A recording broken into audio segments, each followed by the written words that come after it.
तो क्या पाकिस्तान ने सदी की सबसे बड़ी भूल कर दी है? अफगान की प्रभुता पर जिस तरह से चोट किया और टीटीपी के प्रमुख पर हवाई हमला किया, उससे अब लगातार अफगानिस्तान और पाकिस्तान के बीच युद्ध जैसे हालात बनते चले जा रहे हैं। नमस्कार, मैं हूं नीलू। तो पाकिस्तान और अफगानिस्तान के बीच युद्ध जैसी स्थिति होती चली जा रही है। पाकिस्तान ने एक बार फिर से अफगानिस्तान की धरती पर एयर स्ट्राइक की है। सूत्रों के हवाले से माने तो पाकिस्तान की वायुसेना ने आसमान से क्रिकेटरों पर बम बरसाए। जी हां, क्रिकेटरों पर बम बरसाए हैं, जिसमें अब तक 3 अफगानी खिलाड़ियों की मौत की खबर है और कई इसमें घायल हुए हैं। खुद अफगानिस्तान क्रिकेट बोर्ड ने पाकिस्तानी हमले की पुष्टि की है और ये सभी खिलाड़ी मैच खत्म होने के बाद जब अपने अपने घरों की तरफ चलने को तैयार थे, तभी पाकिस्तान ने इनके ऊपर बम बरसाए। अफगानिस्तान क्रिकेट बोर्ड ने कहा है कि पाकिस्तानी सैन्य कार्रवाई में मरने वाले ये क्रिकेटर क्लब लेवल के क्रिकेटर थे। अफगानिस्तान क्रिकेट बोर्ड के सूत्रों ने टोलो न्यूज को बताया है कि अफगानिस्तान के जितने भी पाकिस्तानी सेना की ओर से जो बमबारी हुई, उसमें क्लब स्तर के 8 क्रिकेटर जो क्रिकेट के खिलाड़ी थे वो शहीद हो गए और 4 अन्य इसमें घायल हो गए हैं। ये खिलाड़ी अपने मैच समाप्त होने के बाद पक्तिका के केंद्र शराना से अरगुल जिले में लौट रहे थे, तभी उन्हें बमबारी कर निशाना बनाया गया है। पाकिस्तान की इस कार्रवाई पर अफगानिस्तान ने भी बड़ा एक्शन लिया है। ये एक्शन सिर्फ स्ट्राइक का नहीं बल्कि क्रिकेट स्ट्राइक का भी है। अफगानिस्तान क्रिकेट बोर्ड ने भारत की तरह एक चौंकाने वाला फैसला लिया।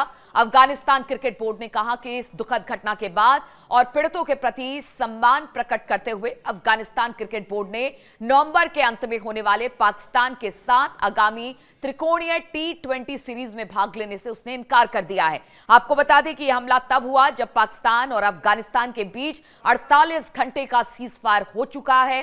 पाकिस्तान के बुधवार को कहा था कि अफगानिस्तान के बाद 48 घंटे का संघर्ष विराम पर सहमति बन गई है, लेकिन जैसे ही ये 48 घंटे का संघर्ष विराम खत्म हुआ, पाकिस्तान की तरफ से ये बड़ा हमला कर दिया गया है। अब देखना होगा। देखिए, पहले ही पाकिस्तान ने जिस तरह से हमला किया, उसके बाद अफगानिस्तान ने जो पाकिस्तानी सेना पर हमला करने के बाद उसे धूल चटाया है, वो सबने देखा है। अब जब क्रिकेटरों को निशाना बनाया गया है, तो एक बार फिर से पाकिस्तान पर बड़े हमले अफगानिस्तान कर रहा है।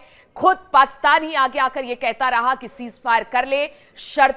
तमाम शर्तों के साथ सीज फायर करने की बात पाकिस्तान करता रहा, क्योंकि उसे नहीं पता था कि अफगानिस्तान पर हमला करना उसे इतना भारी पड़ जाएगा। गिड़गिड़ाता हुआ पाकिस्तान संघर्ष विराम की बात कह रहा था, लेकिन जैसे ही ये जो संघर्ष विराम का 48 घंटे के लिए हुआ था युद्ध विराम, वो जैसे ही खत्म हुआ, पाकिस्तान ने एक बार फिर से हमला किया और अब अफगानिस्तान भी लगातार हमले कर रहा है। और इस बीच कहा जा रहा है कि एक बड़े हमले की तैयारी में अफगानिस्तान पाकिस्तान की तरफ आगे बढ़ता हुआ दिखाई दे रहा है। अब ये युद्ध किधर जाएगा? अभी तो सिर्फ झड़प थी, लेकिन अब ये बताया जा रहा है कि धीरे धीरे ये युद्ध की शक्ल में आगे बढ़ता चला जा रहा है। और कहां जाकर रुकेगा? क्या ये जो झड़प है और ज्यादा आगे बढ़कर युद्ध की स्थिति बनेगी?